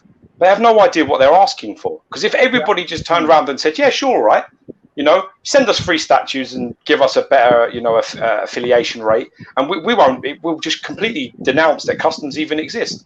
If we did that, you don't sign no Daniel Bell. Yeah. You don't have all of his followers and all of his fans like buying his stuff. You don't have it. It doesn't exist. It's not there. So you've got to be very careful about what you're asking. And remember that there needs to be somewhere. The only thing is we do agree, me and Alex, that there are far too many mainstream characters being made every year over and over and over again to line pockets. We do not need another Wolverine. We do not need a Silver Surfer, Magneto on throne 4,000 times. We don't need them. We don't need them. We need stuff that hasn't been made. Fill the gap. So you need, like, I don't know, if you're an X-Men collector, you need Bishop in quarter scale. You need Forge in quarter scale. Nova. You need like a Frankie Ray, Nova, Drax, or Richard Rider. Nova, Richard Rider, or Drax. Blue Beetle, Booster Gold. Blue Beetle and Booster Gold. We need those in one. Blue Beetle and Booster Gold. Blue Beetle and Booster Gold. Yes. Blue Beetle. Yeah. Then there's just so many characters that haven't. There's loads. There's literally we could sit down and you could write a book on how many characters. Even in movies, is exactly the same. There's a million genres with a million characters that just haven't been touched. That could be done. And the fact that they don't do it, the fact that they say, "Oh, we'll just make a Wolverine and put a dragon behind him," or we'll just do. We'll do a Magneto and we'll have him sitting on the Sentinel's, bum cheek instead of his hand. It's just you're killing it. You're killing it, and you're not hiding the fact that you're trying to make a killing from this, and that's where the custom part we need to sort of kick its ass a bit more as a group. We need to sort of all together say, yeah, let's not. I find it hard but now what you're getting as well is you're getting these some of them which are a minor variation on a licensed piece, or what you're getting as well is you're actually getting, because one of the problems I work for a licensed company, so one of the problems as well is if you show something from a long time ago and you're going to take a long time to do it, some custom guy's going to come and put it out before you, because you have all the bureaucracy of getting through all the red tape to get it to where it needs to be made. If you show this teaser, some custom guy can come and do it within a year, and that's the problem. And have it out. Yeah. While you're in the meeting with Marvel discussing which way Vision's cape actually flows, that custom guy is taking your screenshot, taking your picture, giving it to another artist, and it's already being made. That's the problem. That's the issue. Increase now as well with the sale of STL files. So what you're getting now is you're getting, say, for example, I can go from the XM side because I've been looking into it a lot. So, for example, you have the XM Scorpion, you have the big diorama with the Sanity. They did change the sculpt on that one, but they've resculpted certain pieces to look like the piece and put it out quickly as an STL file and sell it for $25. Someone gets a printer and print it out. So we had that with Scorpion. We had that with the Thor that never got approved, that never got made. The Mythology Thor by Caleb that never got made. But someone came along, resculpted it, put it out. Soul changes. They're actually doing the Justice League diorama. They're doing that, and they're doing all these, like Shogun Batman. That may be the death. That may be the death. That may kill it. The STL files may kill this hobby as a collectible.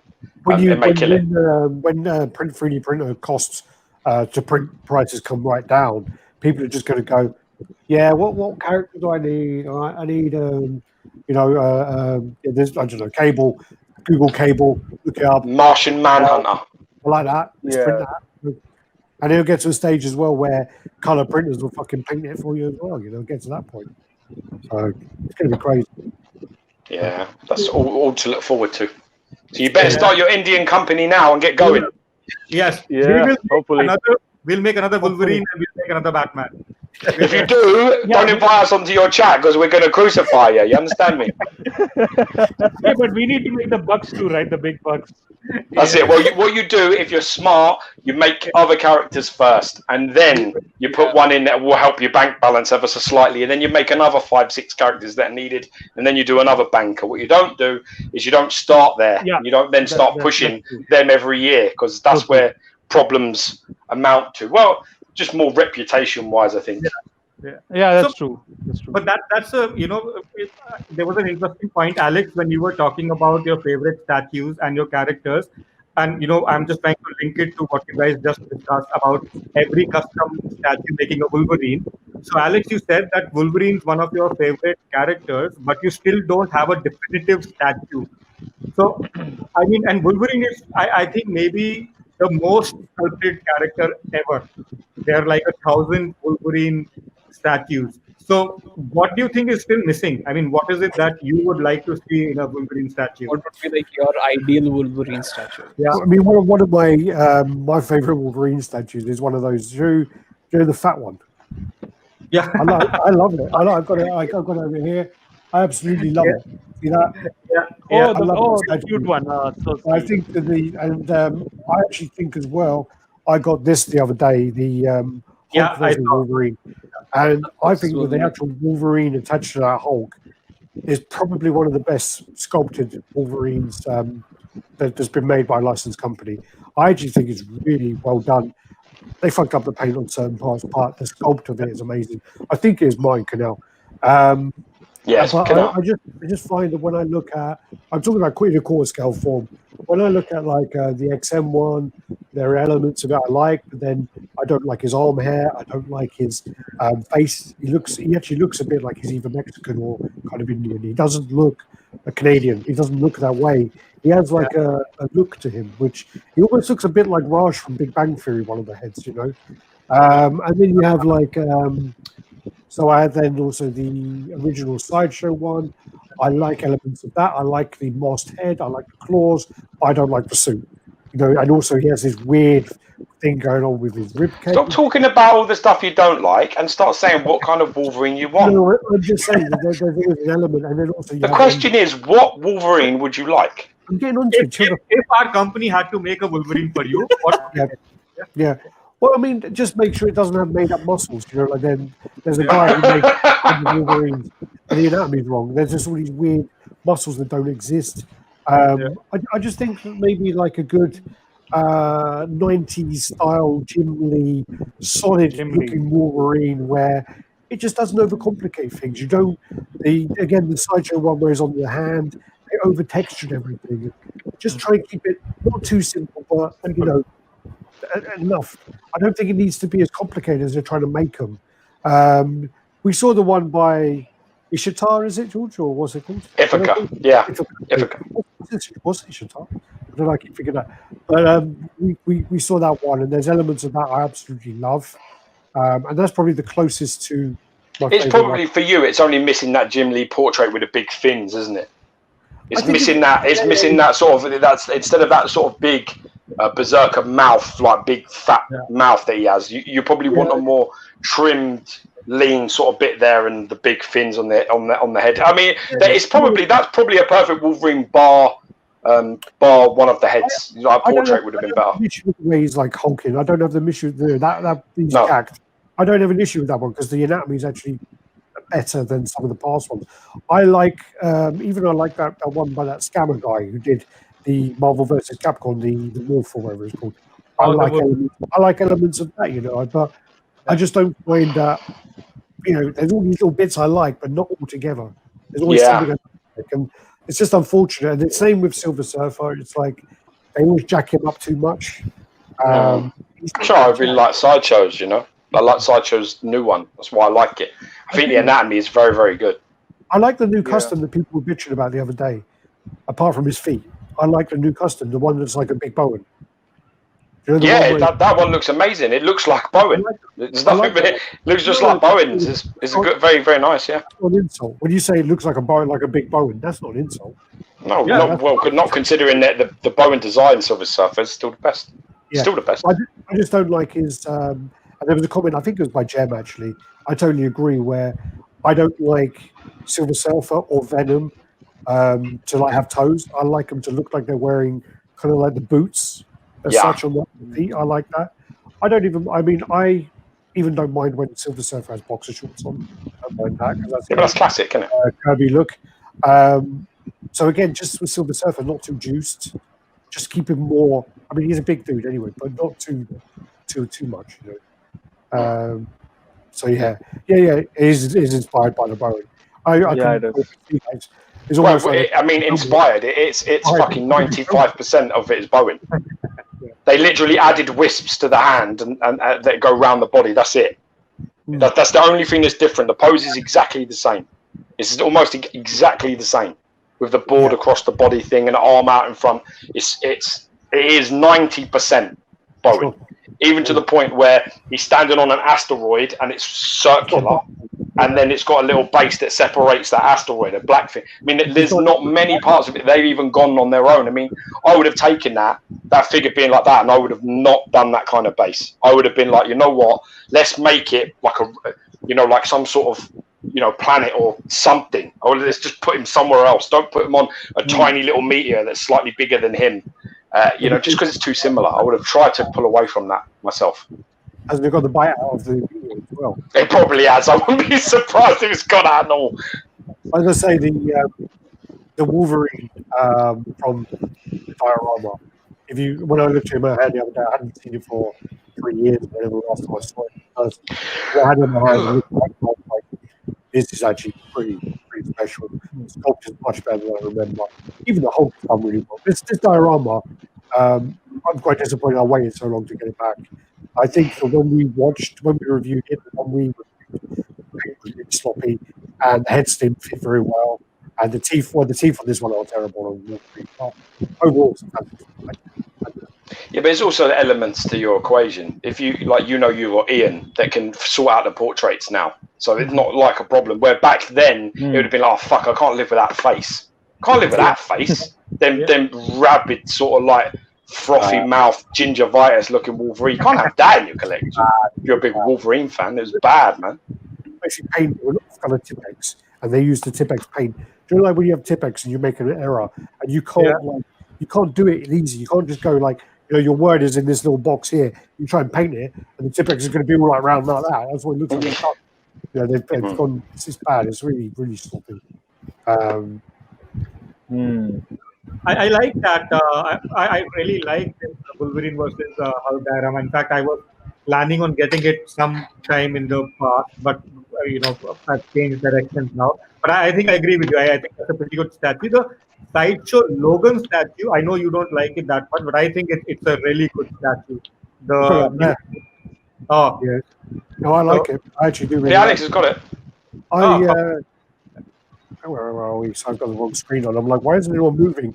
I've got it on the other screen on Facebook. So literally, I've got Logan here with a custom. Oh yeah, I love this one. Nice.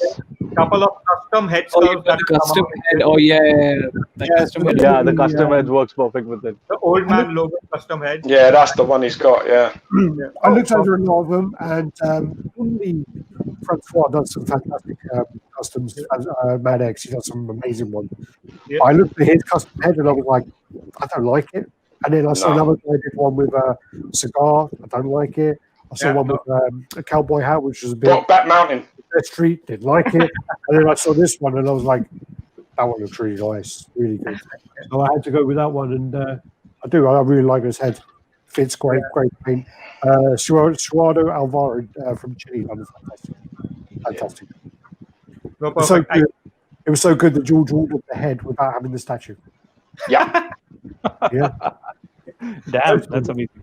Well, I hadn't even seen Logan when I bought the head, because I saw the portrait and I knew that the portrait was the best portrait that I'd seen on them heads. So I was like, you know what? Worst case scenario, if I don't like Logan when Alex gets it in, I'll just sell the portrait, and that's exactly what happened. I saw the Logan. I thought it was okay.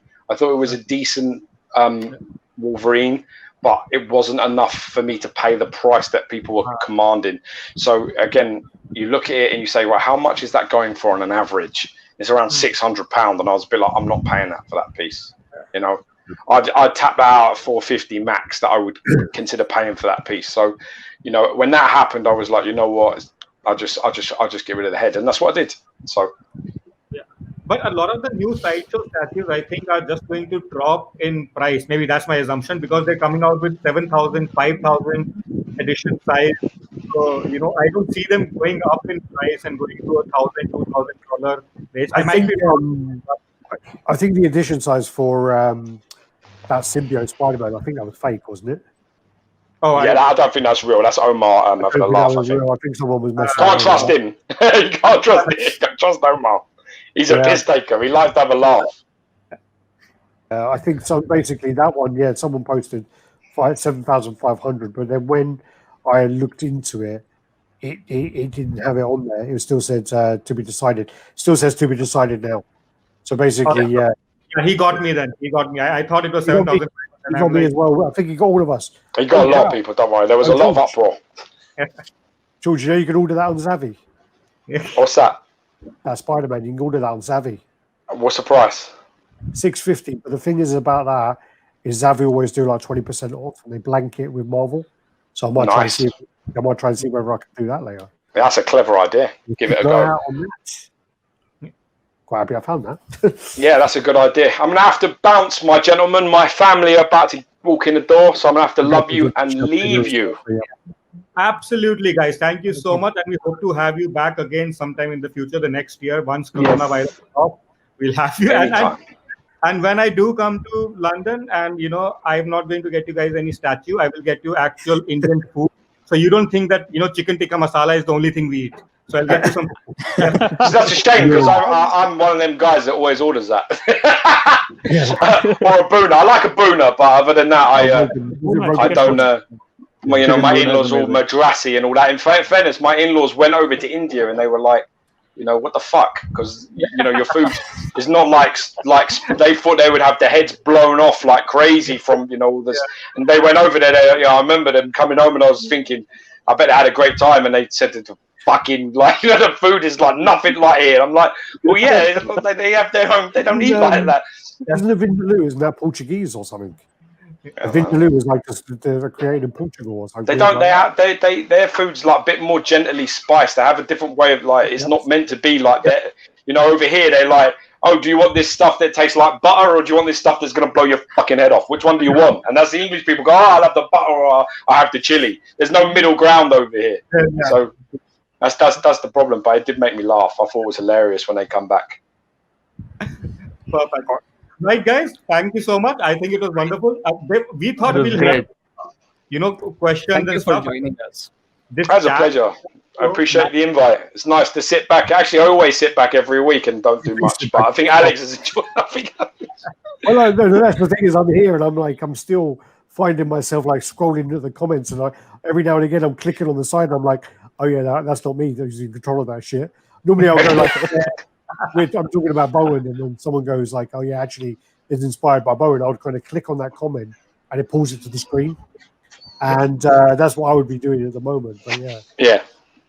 By the way, the grumpy grandma also joined the comments. He's the one who's being hey boys. He's your grandpa version that we have. Well, that's funny. The lean guy. The lean guy. He's not here. Yeah, that's my kind of guy right there.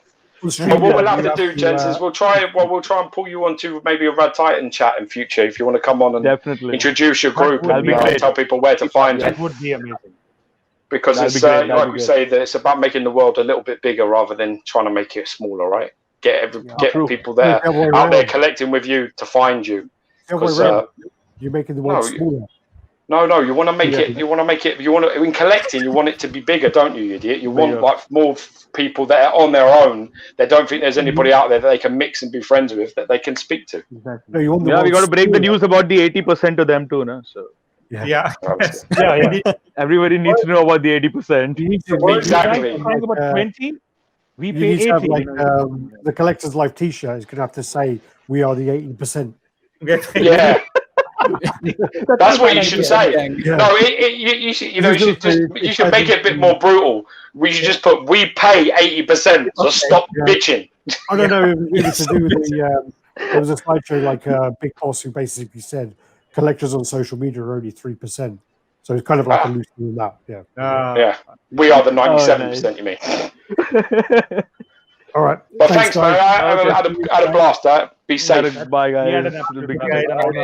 Bye. Have a nice day. Bye. Fun. Bye. Peace.